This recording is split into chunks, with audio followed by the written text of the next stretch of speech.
മറന്നു പോകുന്ന 3 കാര്യങ്ങളായത്. ನೋಡಿ, ಅನೇಕ ವೇಳೆ ಇಸ್ರಾಯೇಲ್ ಜನರಾಗಿರಲಿ, ಈಗಿರುವಂತ ಸಭೆಗಳಲ್ಲಿರುವಂತ ನಾವುಗಳಾಗಿರಲಿ ಮರೆಯುವಂತಹ 3 ಕಾರ್ಯಗಳಿದು. ഇസ്രായേൽ മക്കളുടെ ഒരു എക്സാമ്പിൾ കാണിച്ചാൽ അവര് മിസ്രൈമിന് ചെങ്കടൽ കടന്ന് അവരവിടുന്ന് ജയിച്ച് കുറച്ച് മുമ്പോട്ട് വന്നപ്പോ ಇಸ್ರಾಯೇಲ್ ಜನರನ್ನು ಗಮನಿಸಿ, ಅವರು ಕೆಂಪು ಸಮುದ್ರವನ್ನೆಲ್ಲ ದಾಟಿ ಸ್ವಲ್ಪ ಮುಂದೆ ಬಂದಾಗ അവര് കുറച്ച് ദിവസം കഴിഞ്ഞേ ഉള്ളൂ, അവർക്ക് ദാഹിച്ചപ്പോഴത്തേക്ക് അവര് പിറുപിറുക്കാൻ തുടങ്ങി. ಸ್ವಲ್ಪ ದಿನಗಳು ಅವರಿಗೆ ದಾಹ ಉಂಟಾಗಿದ ತಕ್ಷಣವಾಗಿ ದೇವರ ವಿರೋಧವಾಗಿ ಗುಣಗುಟ್ಟಲು ಪ್ರಾರಂಭಿಸಿದರು. അവര് ചെങ്കടൽ കടന്നപ്പം ഭയങ്കര ആരാധനയും കൊട്ടും ആഘോഷവും ഒക്കെ ആയിരുന്നു. ಗಮನಿಸಿ, ಕೆಂಪು ಸಮುದ್ರವನ್ನು ದಾಟುವಾಗ ಬಹಳ ಆರಾಧನೆಯು ಶಬ್ದಗಳು ಅವರಲ್ಲಿತ್ತು.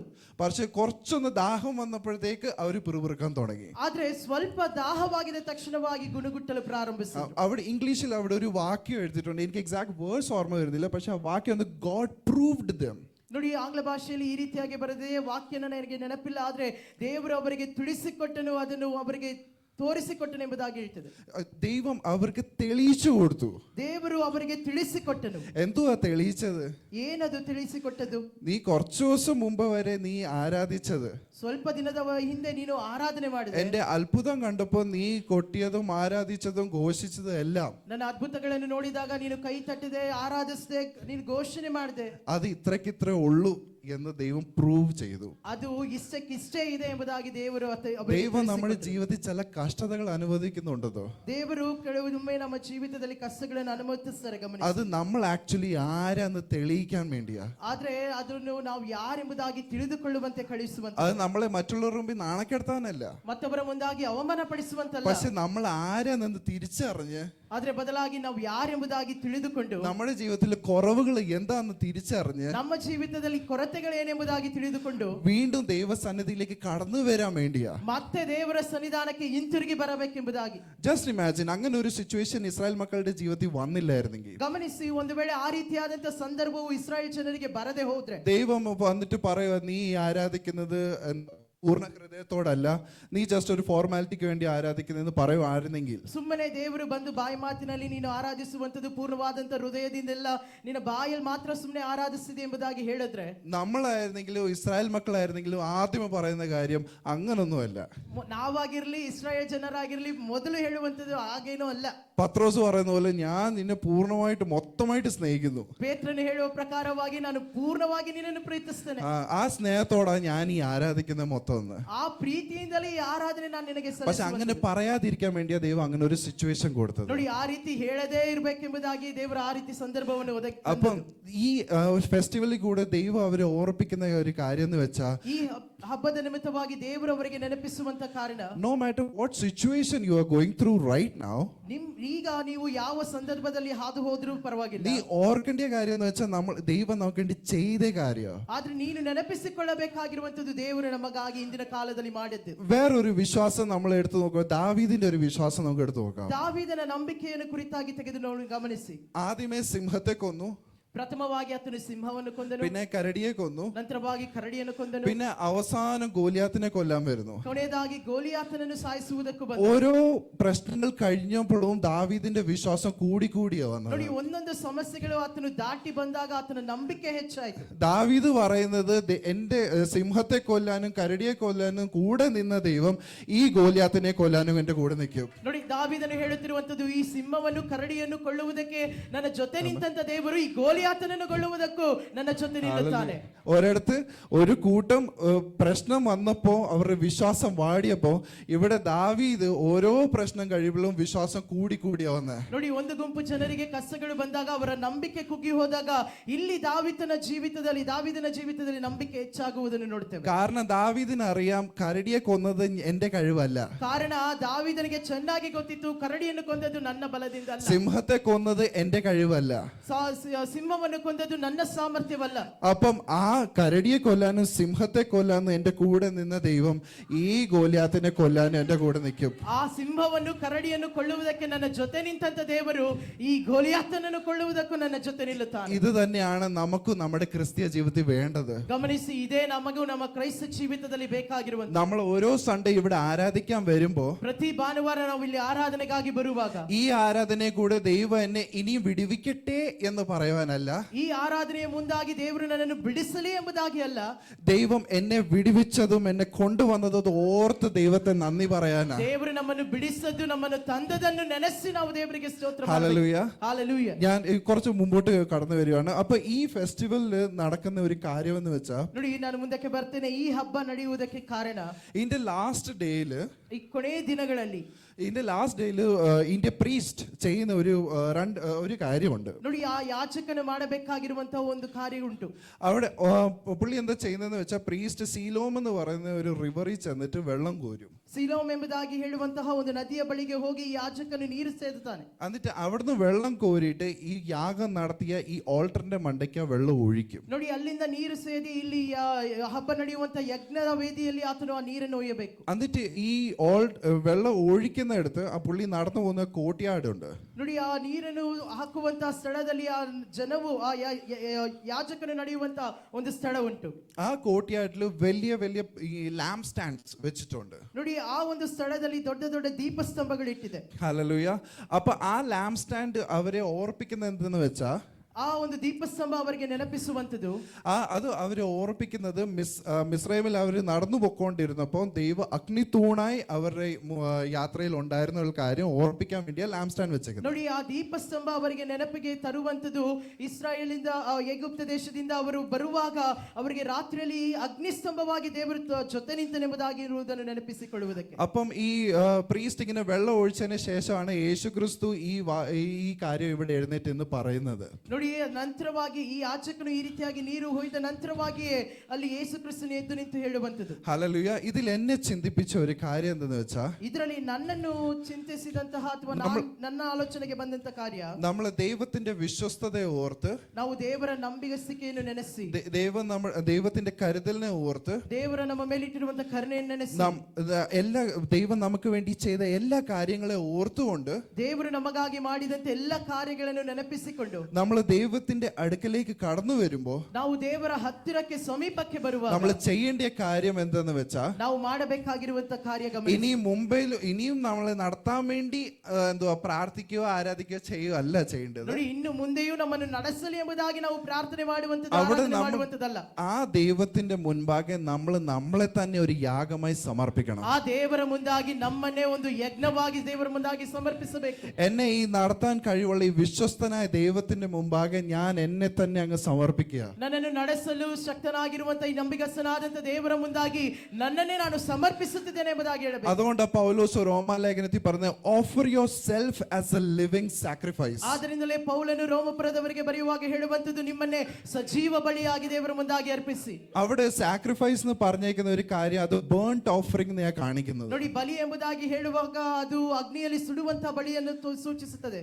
ആ ബേൺഡ് ഓഫറിംഗിന്റെ ഒരു പ്രത്യേകത എന്ന് വെച്ചാ, ಆ ಒಂದು ಸುಡುವಂತಹ ಬಲಿಯ ಕಾರಣ ಗಮನಿಸಿ, ബാക്കി എല്ലാം ഓഫറിംഗും സാക്രിഫൈസും നടത്തുന്നിടത്ത് ഒരു ഭാഗം പ്രീസ്റ്റിനുള്ളതാ. ಬಾಕಿ ಇರುವಂತಹ ಎಲ್ಲ ಯಜ್ಞವನ್ನು ಸಮರ್ಪಿಸುವಾಗ ಒಂದು ಭಾಗ ಮಾತ್ರ ಯಾಜಕನಿಗೆ ಕೊಡಬೇಕು. പക്ഷെ ബേൺഡ് ഓഫറിംഗ് എന്ന് വെച്ചാൽ അത് മൊത്തമായിട്ട് ദൈവത്തിനും ഉള്ളതാ. ಆದ್ರೆ ಈ ಸುಡುವಂತಹ ಒಂದು ಬಲಿ ಅದು ಪೂರ್ಣವಾಗಿ ದೇವರಿಗೆ ಕೊಡುವಂತದ್ದು.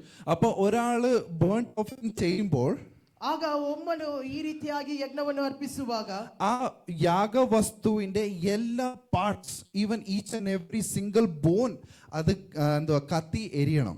ನೋಡಿ, ಆ ಯಜ್ಞಕ್ಕೆ ಕೊಡುವಂತಹ ಆ ಒಂದು ಬಲಿಯು ಪೂರ್ಣವಾಗಿ ದೇವರಿಗೋಸ್ಕರ ಸುಡಬೇಕು. എന്നാലേ ആ ഓഫറിംഗ് കംപ്ലീറ്റ് ആകത്തുള്ളൂ. ಆಗ ಮಾತ್ರ ಆ ಒಂದು ദഹനದ ಬಲಿ ಅದು അപ്പം ಪೂರ್ಣಗೊಳ್ಳುತ್ತದೆ. പൗലോസ് ഇവിടെ പറയുന്നത് എന്തെന്ന് വെച്ചാൽ, you offer your as a living sacrifice. That means, ನೋಡಿ, ಅಲ್ಲಿ ಪೌಲನು ನಮಗೆ ಹೇಳುವಂತದ್ದು, ನಿಮ್ಮನ್ನೇ ಸಜೀವ ಬಲಿಯಾಗಿ ನೀವು ಅರ್ಪಿಸಿ ಎಂಬುದಾಗಿ ಹೇಳುವುದರ ಅರ್ಥ, നമ്മുടെ ഓരോ ആഗ്രഹങ്ങളും, ನಮ್ಮ ಪ್ರತಿಯೊಂದು ಬಯಕೆಗಳು, നമ്മുടെ ഓരോ കാൽക്കുലേഷൻസും, ನಮ್ಮ ಪ್ರತಿಯೊಂದು ಲೆಕ್ಕಗಳು, നമ്മുടെ ഓരോ ഡിസയേഴ്സും ನಮ್ಮ ಪ್ರತಿಯೊಂದು ಆಸೆಗಳು offer as in front of God. ಅದನ್ನು ದೇವರ ಮುಂದಾಗಿ ನಾವು ನಮ್ಮನೆ ഹല്ലേലൂയ. നമ്മുടെ കാര്യങ്ങളൊക്കെ മാറ്റി വെച്ചിട്ട്, ദൈവമേ അങ്ങയുടെ ഹിതം നിറവേറണമേ. ನೋಡಿ, ನಮ್ಮ ಕಾರ್ಯಗಳನ್ನೆಲ್ಲ ಒಂದು ಬದಿಗಿಟ್ಟು, ದೇವರೇ ನಿನ್ನ ಚಿತ್ತ ನೆರವೇರಬೇಕೆಂಬುದಾಗಿ ಹೇಳಬೇಕು.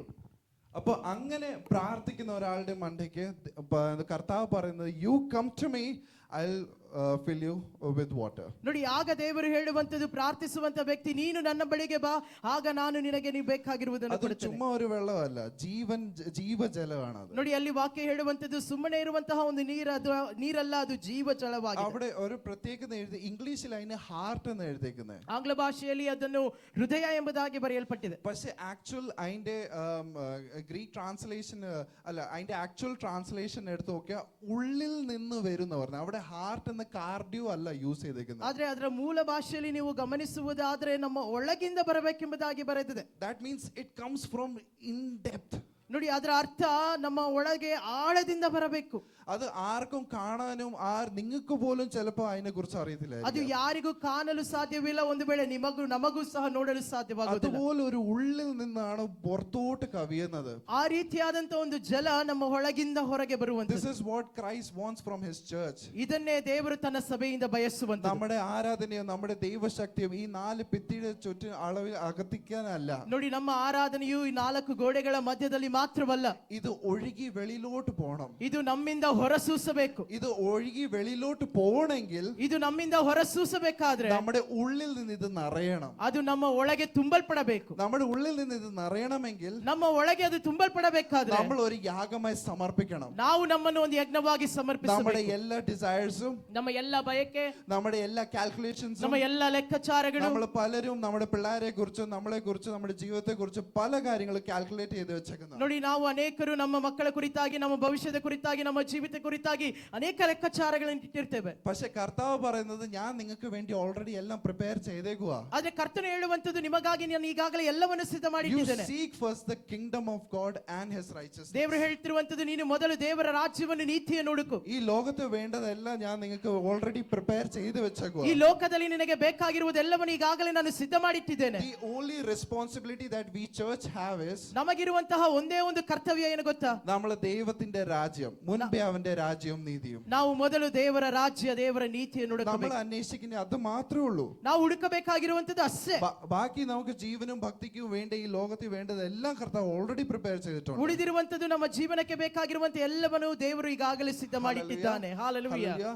ഇത് ഒരു അന്ത്യകാലഘട്ടമാണ്. ಗಮನಿಸಿ, ಇದೊಂದು ಕೊನೆ ಕಾಲ, ಅಂತ್ಯ ಕಾಲವಾಗಿದೆ. ചുറ്റും നടക്കുന്ന ഓരോ കാര്യങ്ങള്, ನಮ್ಮ ಸುತ್ತಮುತ್ತ ನಡೆಯುವಂತ ಪ್ರತಿಯೊಂದು ಕಾರ್ಯಗಳು, ലോകത്തിൽ നടക്കുന്ന ഓരോ കാര്യങ്ങളും, ഓരോ യുദ്ധങ്ങളും ക്ഷാമങ്ങളും എന്തുവാ ഈ ജോബ് ക്രൈസിസ്, ಲೋಕದಲ್ಲಿ ನಡೆಯುವಂತಹ ಯುದ್ಧಗಳಾಗಿರ್ಲಿ, ಕ್ಷಾಮಗಳಾಗಿರ್ಲಿ, ಅಥವಾ ಕೆಲಸವಿಲ್ಲದೆ ಇರುವಂತಹ ಅವಕಾಶಗಳಾಗಿರ್ಲಿ, ഇതെല്ലാം ചൂണ്ടിക്കാണിക്കുന്ന ഒരേ കാര്യം, ಇದೆಲ್ಲ ನಮಗೆ ತೋರಿಸಿಕೊಡುವಂತ ಒಂದು ಕಾರ್ಯ. ಗಮನಿಸಿ, നമ്മുടെ കർത്താവിന്റെ വരവ് ഏറ്റവും ആസന്നം. ನಮ್ಮ ಕರ್ತನಾದಂತ ಯೇಸುವಿನ ಬರೋಣ ಅತಿ ವೇಗವಾಗಿದೆ. കർത്താവ് പറഞ്ഞ ഓരോ കാര്യങ്ങൾ ഇപ്പൊ ലോകത്തിൽ നടന്നുകൊണ്ടിരിക്കുക. ನಮ್ಮ ಯೇಸು ಕ್ರಿಸ್ತನು ಹೇಳಿದಂತ ಒಂದೊಂದು ಕಾರ್ಯ ಈಗ ಲೋಕದಲ್ಲಿ ನಡೆಯುತ್ತಾ ಇದೆ. കള്ളൻ എന്ന പോലെ ഏത് നിമിഷം വേണമെങ്കിലും കർത്താവിന് വരാം. ಹೇಗೆ ಒಂದು ಕಳ್ಳನು ಬರುತ್ತಾನೋ ಅದೇ ಪ್ರಕಾರವಾಗಿ ಯಾವ ಸಮಯದಲ್ಲಿ ಬೇಕಾದ್ರೂ ಯೇಸು ಬರಬಹುದು. Are we prepared for that? ಗಮನಿಸಿ, ನಾವು ಸಿದ್ಧರಾಗಿದ್ದೇವಾ? സ്വർഗ്ഗത്തിൽ പോകാൻ വേണ്ടി മാത്രമല്ല, ಸ್ವರ್ಗಕ್ಕೆ ಹೋಗುವುದಕ್ಕೆ ಮಾತ್ರವಲ್ಲ, അവിടെ ചെന്നിട്ട് എന്റെ വിശ്വസ്ത ദാസനെ ദാസി എന്നുള്ള വിളി കേൾക്കുമോ നമ്മൾ? ಅಲ್ಲಿ ಹೋದಾಗ ನಂಬಿಗಸ್ತನಾದಂತ ನನ್ನ ದಾಸನೇ ದಾಸಿ ಎಂಬುದಾಗಿ ಶಬ್ದವು ನಾವು ಕೇಳ್ತೇವಾ?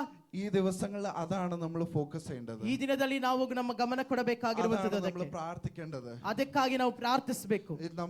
നമുക്ക് ദൈവത്തോട് ചോദിക്കാം, ഗോഡ് ഇനി ഞാൻ എന്തോ സാക്രിഫൈസ് ചെയ്യണ്ടേ? ನಾನು ದೇವರ ಬಳಿಗೆ ನಾವು ಕೇಳಿಕೊಳ್ಳೋಣ, ದೇವರೇ ಇನ್ನು ನಾನು ಏನು ನಿನ್ನಲ್ಲಿ ಸಮರ್ಪಿಸಬೇಕು? ഇനി എന്റെ ജീവിതത്തിന്റെ ഏത് ഭാഗമാണ് ഞാൻ സാക്രിഫൈസ് ಇನ್ನು ನನ್ನ ಜೀವಿತದ ಯಾವ ಭಾಗವನ್ನು ನಿನಗೆ ನಾನು ಕೊಡಬೇಕು? അതും ചുമ്മാതൊന്നുമല്ല നമ്മൾ ഈ ചോദിക്കുന്നത്. ಸುಮ್ಮನೆ ಏನು ಕೇಳೋದಲ್ಲ ದೇವರ ಬಳಿಗೆ. ಗಮನಿಸಿ, ഓൾറെഡി ആ കർത്താവ് നമുക്ക് വേണ്ടി എല്ലാം സാക്രിഫൈസ് ചെയ്തതാ. ಈಗಾಗಲೇ ದೇವರು ನಮಗಾಗಿ ಎಲ್ಲವನ್ನು ಆತನು ತ್ಯಾಗ ಮಾಡಿದ್ದಾನೆ.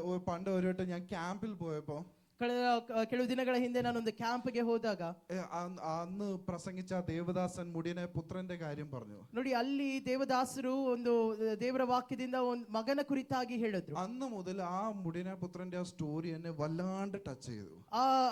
ಈ ಕಿರಿಯ ಮಗನ ಕುರಿತಾಗಿ ಅವರು ಹೇಳುವಾಗ ಆ ಒಂದು ಕಥೆಯು ನನ್ನನ್ನು ಬಹಳವಾಗಿ ಮುಟ್ಟಿತು. ഞാൻ ദൈവസ്നേഹത്തിന്റെ കാര്യം പറയുമ്പോൾ ഞാൻ ആ വിഷയം പറയാതെ ഞാൻ ദൈവസ്നേഹത്തിന്റെ ടോപ്പിക് നിർത്താറില്ല. ದೇವರ ಪ್ರೀತಿಯ ಕುರಿತಾಗಿ ನಾನು ಮಾತನಾಡುವಾಗ ಆ ಒಂದು ವಿಷಯವನ್ನು ನಾನು ಮುಟ್ಟದೆ ಹೋಗುವುದಿಲ್ಲ. കാരണം എന്താന്ന് വെച്ചാ, ಕಾರಣ ಗಮನಿಸಿ, ആ മുടിനെ അപ്പൻ ഇങ്ങനെ കാത്ത് നിൽക്കുക വാതിക്കല്, എന്റെ മകൻ ഇന്നല്ലേ നാളെ തിരിച്ചു വരുന്നു. ನೋಡಿ, ಆ ಕಳೆದು ಹೋದ ಕುಮಾರನನ್ನು ನೆನೆಸಿ ತಂದೆ ಹೇಳುವಂತದ್ದು, ಇಂದಲ್ಲದಿದ್ದರೆ ನಾಳೆ ನನ್ನ ಮಗ ಹಿಂತಿರುಗಿ ಬರ್ತಾನೆ. പക്ഷെ ഞാൻ എപ്പോഴും ചിന്തിക്കാറൊക്കെ, എന്തിനാ ഈ വാതിക്കൽ ഇങ്ങനെ കാത്തിക്കുന്നത്? ನಾನು ಆಲೋಚನೆ ಮಾಡುವಂತದ್ದು, ಯಾಕೆ ಈ ತಂದೆ ಹೀಗೆ ಬಾಗಿಲ ಬಳಿ ನಿಂತು ಕಾಯಬೇಕು? കാരണം എന്താന്ന് വെച്ചാ, പഴയ നിയമത്തിൽ ഒരു നിയമമുണ്ട്. ಗಮನಿಸಿ, ಕಾರಣವೇನೆಂದರೆ ಹಳೆ ಒಡಂಬಡಿಕೆಯಲ್ಲಿ ಒಂದು ನಿಯಮ ಉಂಟು. ഇങ്ങനെ അൻസറിനെ കെട്ട് ഇറങ്ങി പോകുന്ന പിള്ളേരെയൊക്കെ കല്ലെറിഞ്ഞ് കൊല്ലണം എന്നുള്ളത്. ನೋಡಿ, ಈ ರೀತಿಯಾಗಿ ಅವಿದ್ಯರಾಗಿ ಇರುವಂತಹ ಮಕ್ಕಳನ್ನು ಕಲ್ಲೆಸೆದು ಸಾಯಿಸಬೇಕೆಂಬುದಾಗಿರುವಂತಹ ಆಜ್ಞೆ ಇದೆ. പഴയ നിയമം അനുസരിച്ച് അതാണ് പനിഷ്മെന്റ്. ಹಳೆ ಒಡಂಬಡಿಕೆಯ ಪ್ರಕಾರವಾಗಿ ಅದೇ ಅವರಿಗೆ ಬೇಕಾಗಿರುವಂತಹ ಶಿಕ್ಷೆ, കല്ലെറിഞ്ഞ് കൊല്ലണം എന്നുള്ളത്. ಕಲ್ಲೆಸೆದು ಅವರನ್ನು ಸಾಯಿಸಬೇಕು. പക്ഷെ അപ്പൻ അവിടെ നോക്കിയിരിക്കുന്നത് എന്തിനാണെന്നറിയോ? ಆದ್ರೆ ತಂದೆ ನೋಡುತ್ತಿರುವ ಕಾರಣ ಏನ್ ಗೊತ್ತಾ? കാരണം ഇന്നല്ലെങ്കിൽ നാളെ എന്റെ മകൻ തിരിച്ചു വരും. ನೋಡಿ, ಇಂದಿಲ್ಲದಿದ್ದರೂ ನಾಳೆ ನನ್ನ ಮಗ ಹಿಂತಿರುಗಿ അപ്പൊ ಬರ್ತಾನೆ. അവനെ കല്ലെറിയാൻ ഒരു നാട്ടുകാർ അവിടെ കല്ലുമായിട്ട് നിപ്പുണ്ട്. ಆದ್ರೆ ಆತನ ವಿರೋಧವಾಗಿ ಕಲ್ಲೆಸೆಯುವಂತೆ ಆ ಊರಿನ ಜನರು ಒಂದು ವೇಳೆ ಕಲ್ಲಿಡಿಕೊಂಡು ನಿಂತಿರಬಹುದು. ന്യായവിധി ജഡ്ജ്മെന്റ് ഇവിടെ നിപ്പുണ്ട്, അവനെ കല്ലെറിഞ്ഞ് കൊല്ലണം. ನ್ಯಾಯ ತೀರ್ಪು ಇಲ್ಲಿ ಉಂಟು, ಆತನನ್ನು ಕಲ್ಲೆಸೆದು ಸಾಯಿಸಬೇಕೆಂಬುದಾಗಿ. ഹല്ലേലൂയ. പക്ഷെ അപ്പൻ ഓടിച്ചെന്ന് അവനെ കെട്ടിപ്പിടിക്കും. ಆದ್ರೆ ಅದಕ್ಕೆ ಮುಂಚಿತವಾಗಿ ತಂದೆಯು ಓಡಿ ಹೋಗಿ ಆತನನ್ನು ಅಪ್ಪಿಕೊಳ್ಳುತ್ತಾನೆ. എന്റെ മകനെ ഞാൻ ക്ഷമിച്ചു, നിങ്ങൾക്ക് കല്ലെറിഞ്ഞ് എന്റെ മണ്ടയ്ക്ക് എറിഞ്ഞോളാൻ പറഞ്ഞു. ನನ್ನ ಮಗನನ್ನು ನಾನು ಕ್ಷಮಿಸಿದ್ದೇನೆ, ಒಂದು ವೇಳೆ ಕಲ್ಲು ಎಸೆಯಬೇಕಾದ್ರೆ ನನ್ನ ಮೇಲೆ ಎಸೆಯಿರಿ. ആ കല്ലല്ല എന്റെ മണ്ടയ്ക്ക് കൊള്ളട്ടെ എന്ന് പറഞ്ഞ് അപ്പൻ ഓടിച്ചെന്ന് കെട്ടിപ്പിടിച്ചു. ನೋಡಿ, ಆ ಕಲ್ಲು ಬೀಳುವುದಾದ್ರೆ ನನ್ನ ತಲೆಗೆ ಬೀಳಲಿ ಎಂಬುದಾಗಿ ಓಡಿ ತಂದೆಯು ಮಗನನ್ನು ಒಪ್ಪಿಕೊಳ್ಳುತ್ತಾನೆ.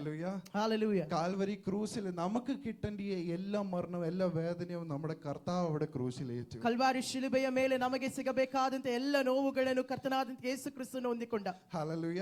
നമുക്ക് കിട്ടേണ്ട വേദനയാണ്, ആ കല്ലേറ് നമുക്ക് കിട്ടേണ്ടതാണ്. ಗಮನಿಸಿ, ಆ ಒಂದು ಕಲ್ಲೆಸುವಿಕೆ ನಮಗೆ ಬರಬೇಕಾಗಿದ್ದು, ನಮಗೆ ಸಿಗಬೇಕಾಗಿದ್ದು. പക്ഷെ അപ്പൻ ഓടി വന്ന് നമ്മളെ കെട്ടിപ്പിടിച്ചു. ಆದ್ರೆ ತಂದೆ ಓಡಿ ಬಂದು ನಮ್ಮನ್ನು ಅಪ್ಪಿಕೊಂಡ. ആ സ്നേഹത്തിന്റെ മുമ്പാകെ ആ പൗലോസും മറ്റു ശിഷ്യന്മാരെ എല്ലാം സമർപ്പിച്ചത്. ನೋಡಿ, ಆ ಪ್ರೀತಿಯ ಮುಂದಾಗಿಯೇ ಪೌಲನು ಮತ್ತು ಇನ್ನಿರು ಉಳಿದಿರುವಂತಹ ಶಿಷ್ಯರು ಸಮರ್ಪಿಸಿದರು. അതുകൊണ്ട് പൗലോസ് ചോദിക്കുന്നത്, ഈ സ്നേഹത്തിൽ നിന്ന് നമ്മൾ പിരിക്കാൻ ആർക്ക് കഴിയും? ಆದ್ರಿಂದಲೇ ಪೌಲನು ಹೇಳುವಂತದ್ದು, ಈ ಪ್ರೀತಿಯಿಂದ ನಮ್ಮನ್ನು ಅಗಲಿಸಲು ಯಾರಿಗೆ ತಾನೇ ಸಾಧ್ಯ? നമ്മൾ പലപ്പോഴും കർത്താവിൽ നിന്ന് കിട്ടുന്ന കാര്യത്തിൽ നമ്മൾ സ്നേഹിക്കും. ಅನೇಕ ವೇಳೆ ನಾವು ಕರ್ತನಿಂದ ಸಿಗುವಂತ ಕಾರ್ಯವನ್ನು ಇಟ್ಟು ದೇವರನ್ನು ಪ್ರೀತಿಸ್ತೇವೆ. പക്ഷെ നമ്മളെ സ്നേഹിച്ച കർത്താവിനെ പലപ്പോഴും നമ്മൾ എല്ലാവരും മറക്കുന്നുണ്ട്. ಆದ್ರೆ ನಮ್ಮನ್ನು ಪ್ರೀತಿಸಿದ ಕರ್ತನನ್ನು ಅನೇಕ ವೇಳೆ ನಾವು ಮರೆತು ಬಿಡುತ್ತೇವೆ. അതാണ് നമ്മൾ ഈ ദിവസങ്ങളിൽ ഓർക്കേണ്ടത്. ನೋಡಿ, ಅದನ್ನೇ ಈ ದಿನಗಳಲ್ಲಿ ആ ನಾವು സ്നേഹത്തെ ഓർത്തുകൊണ്ട് നമുക്ക് ഒരു മടങ്ങി വരാം. ಆ ಪ್ರೀತಿಯನ್ನು ನೆನಪಿಸಿಕೊಂಡು ನಾವು ಹಿಂತಿರುಗಿ ಬರೋಣ. കർത്താവ് നമുക്ക് വേണ്ടി ചെയ്തത് ഓർത്തുകൊണ്ട്, ഇനി ചെയ്യുവാനല്ല, ചെയ്ത് ഓർത്തുകൊണ്ട് നമുക്ക് മടങ്ങി വരാം. ನೋಡಿ, ನಮ್ಮ ಕರ್ತನು ಇನ್ನು ಮುಂದೆ ಮಾಡುವಂತ ಕಾರ್ಯವನ್ನೆಲ್ಲ ಇಂದಿನ ಕಾಲದಲ್ಲಿ ನಮಗಾಗಿ ಮಾಡಿದಂತ ಕಾರ್ಯವನ್ನು ನೆನಪಿಸಿ ಕರ್ತನ ಬಳಿಗೆ ನಾವು ಬರೋಣ. ലോകത്തിലുള്ള നമ്മുടെ അപ്പനമ്മമാർക്കും കൂട്ടുകാർക്കും കൂടെ ഉള്ളവർക്കും ഒരു ലിമിറ്റേഷൻ ഉണ്ടായിരുന്നു. ಗಮನಿಸಿ, ಲೋಕದಲ್ಲಿರುವಂತ ನಮ್ಮ ತಂದೆ ತಾಯಿಗಳಾಗಿರ್ಲಿ, ನಮ್ಮ ಸ್ನೇಹಿತರಾಗಿರ್ಲಿ, ಎಲ್ಲರಿಗೂ ಒಂದು ಮಿತಿ ಉಂಟು. പക്ഷെ അവിടെയും നമ്മുടെ കർത്താവ് ഇറങ്ങി വന്നു. ಆದ್ರೆ ಅಲ್ಲಿಯೂ ನಮ್ಮ ಕರ್ತನು ಇಳಿದು ಬರುತ್ತಾನೆ. സിംഹത്തിന്റെ കുഴിയിൽ ഇട്ടപ്പോൾ ആരും ഇല്ലായിരുന്നു ദാനിയേലിന്റെ കൂടെ. ಸಿಂಹದ ಗವಿಯಲ್ಲಿ ಹಾಕಿದಾಗ ದಾನಿಯೇಲನ ಜೊತೆ ಯಾರೂ ಇರಲಿಲ್ಲ. ശദ്രക് മേശക് അബേദ്നെഗോനെ തീക്കകത്ത് ഇട്ടപ്പോൾ ആരും ഇല്ലായിരുന്നു കൂടെ. ಶದ್ರಕ್ ಮೇಷಕ್ ಅಬೇದ್ನೆಗೋವನ್ನು ಬೆಂಕಿಗೆ ಹಾಕಿದಾಗ ಯಾರೂ ಇರಲಿಲ್ಲ ಜೊತೆಗೆ. ആർക്കും പോകാൻ പറ്റത്തില്ല, ಯಾರಿಗೂ ಜೊತೆ ಹೋಗುವುದಕ್ಕೂ ಸಾಧ್ಯವಿಲ್ಲ. എന്നാലും അവിടെ നാലാമനായിട്ട് ഒരുത്തൻ ഇറങ്ങി വന്നു. ಆದ್ರೂ ಅಲ್ಲಿ ನಾಲ್ಕನೆಯವನಾಗಿ ಒಬ್ಬನು ಇಳಿದು ಬಂದನು. ഹല്ലേലൂയ. നമ്മുടെ ജീവിതത്തിൽ പല സിറ്റുവേഷനിൽ നിന്ന് കർത്താവ് ഇതുപോലെ ഇറങ്ങി വന്നിട്ടില്ലേ? ಗಮನಿಸಿ, ನಮ್ಮ ಜೀವಿತದ ಅನೇಕ ಸನ್ನಿವೇಶಗಳಲ್ಲಿ ದೇವರು ಈ ರೀತಿಯಾಗಿ ಇಳಿದು ಬಂದಿಲ್ಲವೇ? ആരും ഇല്ലായിരുന്നിരുന്നപ്പോ നമ്മൾ വിചാരിച്ചു ഇവിടുന്ന് ഹെൽപ്പ് വരും, ഇവിടുന്ന് ഹെൽപ്പ് വരും എന്ന്. ಯಾರು ಇಲ್ಲದೆ ಇರುವಾಗ ನಾವು ಯೋಚನೆ ಮಾಡ್ತೇವೆ, ನನಗೆ ಸಹಾಯ ಇಲ್ಲಿಂದ ಬರ್ತದೆ, ಅಲ್ಲಿಂದ ಬರ್ತದೆ. പക്ഷെ അവിടുന്ന് എല്ലാം നമ്മൾ നിരാശപ്പെട്ടപ്പോൾ നമ്മുടെ കർത്താവ് ഇറങ്ങി വന്നു. ಆದ್ರೆ ಅಲ್ಲಿಂದ ಎಲ್ಲ ನಾವು ನಿರಾಶೆ ಹೊಂದಿಕೊಂಡಾಗ ನಮಗಾಗಿ ಕರ್ತನು ಇಳಿದು ಬಂದನಲ್ಲವೇ? ഈ സ്നേഹത്തിന്റെ മുൻപാകെയാണ് നമ്മൾ ഈ സാക്രിഫൈസ് അർപ്പിക്കേണ്ടത്. ಈ ಪ್ರೀತಿಯ ಮುಂದಾಗಿ ನಾವು ನಮ್ಮನ್ನೇ ಸಮರ್ಪಿಸಬೇಕು, ಬಲಿಯಾಗಿ ಅರ್ಪಿಸಬೇಕು. ഹല്ലേലൂയ. ಹಾಲೆಲೂಯ. ഞാൻ ഇവിടെ എന്റെ വചനത്തെ നിർത്തുവാൻ ആഗ്രഹിക്കുന്നു. ನಾನು ಇಲ್ಲಿ ನನ್ನ ಮಾತುಗಳನ್ನು ವಾಕ್ಯಗಳನ್ನು ಮುಗಿಸ್ತೇನೆ. നമുക്ക് ഈ ദിവസങ്ങളിൽ പ്രാർത്ഥിക്കാം. ನಾವು ಈ ದಿನಗಳಲ್ಲಿ ಪ್ರಾರ್ಥಿಸೋಣ. ലോർഡ്, ഇനി ഞാൻ എവിടെ സാക്രിഫൈസ് ചെയ്യേണ്ടത്? ದೇವರೇ, ಇನ್ನು ನಾನು ಎಲ್ಲಿ ನನ್ನನ್ನು ಸಮರ್ಪಿಸಿ ನಾನು ಅರ್ಪಿಸಬೇಕು? ഇനി ഞാൻ എവിടെ സറണ്ടർ ചെയ്യേണ്ടത്? ಇಲ್ಲಿ ನಾನು ಎಲ್ಲಿ ಸಮರ್ಪಿಸಬೇಕು?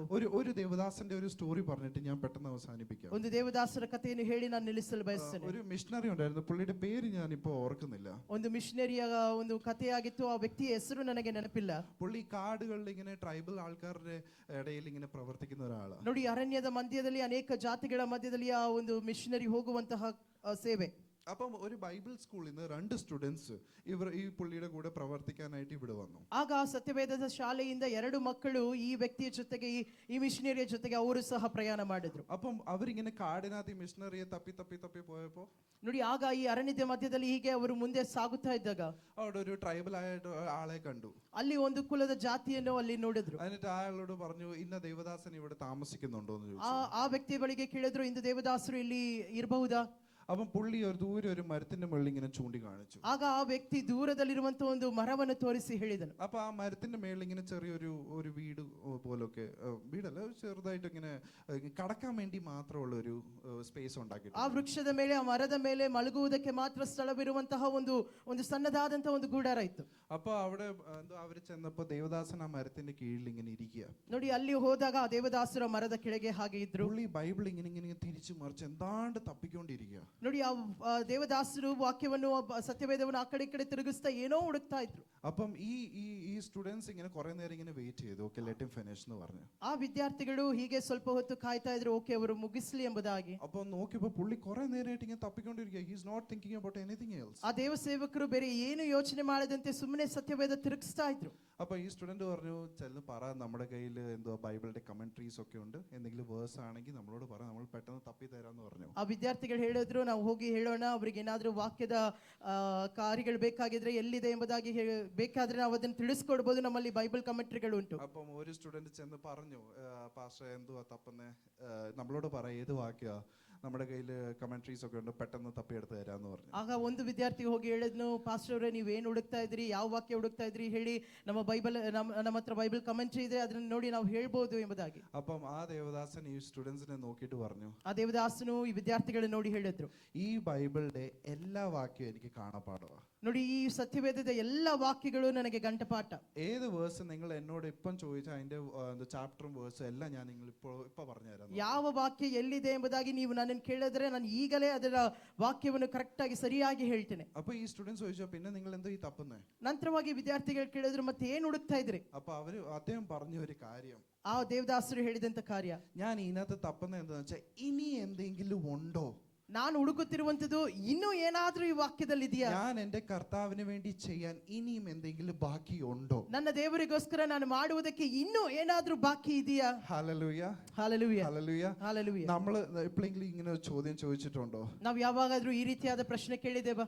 നമ്മൾ എന്തോ ഒന്ന് രണ്ട് കാര്യം ചെയ്തിട്ട് പറയും, ആ നമ്മളെല്ലാം ചെയ്തു എന്നുള്ള കാര്യം. ನಾವೇನೋ ಒಂದೆರಡು ಕಾರ್ಯ ದೇವರಿಗೋಸ್ಕರ ಮಾಡಿ ಹೇಳ್ತೇವೆ, ಓ ನಾನು ಎಲ್ಲ ಮಾಡಿದೆ ಎಂಬುದು. പക്ഷെ അന്നത്തെ ഭക്തന്മാര് പറയുന്നത് ഇനി എന്തെങ്കിലും ഉണ്ടോ. ಆದ್ರೆ ಆಗಿನ ಭಕ್ತನನ್ನು ಗಮನಿಸಿ, ಇನ್ನೂ ಏನಾದ್ರೂ ಇದೆಯಾ ದೇವರಿಗೋಸ್ಕರ ಮಾಡುವುದಕ್ಕೆ. ആ മാത്ര സ്നേഹമാണ് അവർക്ക് ദൈവത്തോടുള്ളത്. ಅಷ್ಟು ಮಾತ್ರವಿರುವಂತಹ ಸ್ನೇಹ ದೇವರೊಟ್ಟಿಗೆ ಅವರಿಗೆ. ആ സ്നേഹത്തിലേക്കാണ് നമ്മൾ മടങ്ങി വരേണ്ടത്. ಆ ಪ್ರೀತಿಯೊಟ್ಟಿಗೆ ನಾವು ಹಿಂತಿರುಗಿ ಬರಬೇಕು. എഫെസോസ് സഭ നഷ്ടപ്പെടുത്തിയത് ആ സ്നേഹം തന്നെയാണ്. ಎಫೆಸಸ್ ಸಭೆಯನ್ನು ನಷ್ಟಪಡಿಸಿದಂತದ್ದು ಆ ಪ್ರೀತಿಯೇ ಆಗಿದೆ. ഹല്ലേലൂയ. ഈ അന്ത്യകാലഘട്ടത്തിൽ ആ സ്നേഹത്തെ നമുക്ക് ഓർക്കാം. ನೋಡಿ, ಆ ಪ್ರೀತಿಯನ್ನು ಈ ಕೊನೆ ಕಾಲದಲ್ಲಿ ನಾವು ಗಮನಿಸೋಣ. നമുക്ക് അല്പനേരം പ്രാർത്ഥിക്കാം. ನಾವು ಪ್ರಾರ್ಥಿಸೋಣ. ഹല്ലേലൂയ. കർത്താവേ, നന്ദി പറയുന്നപ്പാ, ഇങ്ങനെ നല്ലൊരു അവസരം നമ്മുടെ ജീവിതത്തിൽ തന്നതിന് നന്ദിയോ സ്തോത്രം ചെയ്യുന്നപ്പാ. അങ്ങയുടെ വചനത്തിൽ നിന്ന് നമ്മളോട് സംസാരിച്ചതിന് നന്ദി പറയുന്ന നാഥ. ഹല്ലേലൂയ. ഈ ദിവസങ്ങളിൽ ഹല്ലേലൂയ കർത്താവേ, നമ്മളെ തന്നെ ഒന്ന് ശോധന ചെയ്ത് ഹല്ലേലൂയ അങ്ങയുടെ സന്നിധിയിലേക്ക് കടന്നു വരുന്നപ്പാ. ഹല്ലേലൂയ. ജീവജലത്താൽ നമ്മളെ നിറയ്ക്കണമെന്നാഥ, നമ്മുടെ ഈ സഭയെ നിറയ്ക്കണമെന്നാഥ. ഹല്ലേലൂയ. നമ്മുടെ ഇന്ത്യ ദേശത്ത്, ഈ ഇന്ത്യ രാജ്യത്തിൽ കർത്താവെ ഒരു റിവൈവൽ അങ്ങ് അയക്കണമെന്നാഥ. ഹല്ലേലൂയ. അതിനായി നമ്മളെ തന്നെ സമർപ്പിക്കുന്നപ്പച്ച. ഹല്ലേലൂയ. എല്ലാം അങ്ങയുടെ കാര്യങ്ങളിൽ ഏൽപ്പിച്ച് പ്രാർത്ഥിക്കുന്നു യേശുവിന്റെ നാമത്തിൽ തന്നെ. Amen, amen. എനിക്ക് അവസരം തന്ന ദേവദാസനോടും ನನಗೆ ಅವಕಾಶವನ್ನು ಕೊಟ್ಟಂತ ದೇವದಾಸರಿಗೂ ದೇವಸಭೆയോടും ದೇವಸಭೆಗೂ എന്റെ നന്ദി അറിയിച്ചുകൊണ്ട് ഞാൻ ഇരിക്കാൻ ನನ್ನ ആഗ്രഹിക്കുന്നു. ಕೃತಜ್ಞತೆಗಳನ್ನು ತಿಳಿಸಿ ನಾನು ಕುಳಿತುಕೊಳ್ಳಲು ಬಯಸುತ್ತೇನೆ.